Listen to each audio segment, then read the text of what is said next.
নমস্কার, আমি চন্দ্রানী। কেমন আছেন সবাই?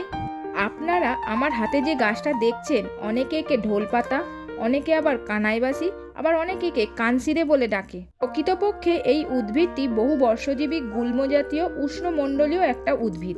সাধারণত এশিয়া ও আফ্রিকা মহাদেশের বিভিন্ন স্থানে এই গাছটিকে দেখতে পাওয়া যায়। এর ইংরেজি নাম বেঙ্গল ডে ফ্লাওয়ার, আবার বোটানিক্যাল নাম কমেলিনা বেঙ্গালেন্সিস। এটি ভীষণ উপকারী একটি ভেষজ উদ্ভিদ। যদি এর উপকারিতার কথা আমরা বলি, এটি অ্যান্টিসেপটিক হিসাবে কাজ করে। যদি আপনার চোখের পাতায় আঞ্জনি হয়, তাহলে এর ডাঁটার রস বের করে চোখের পাতার ওপর লাগান, কয়েক ঘন্টার মধ্যে উপকার পাবেন। এছাড়াও দাঁত, একজিমা, কুষ্ঠরোগে এই পাতা বেটে ক্ষতস্থানে লাগালে উপকার পাবেন। আবার কানের ব্যথা বা ইনফেকশনে কানের চারপাশে রস দিলে আরাম পাওয়া যায়। আরও এই রকম ইনফরমেটিভ ভিডিও পেতে চ্যানেলটা সাবস্ক্রাইব করে আমাদের সাথে জুড়ে থাকুন। সবাই ভালো থাকবেন, সুস্থ থাকবেন।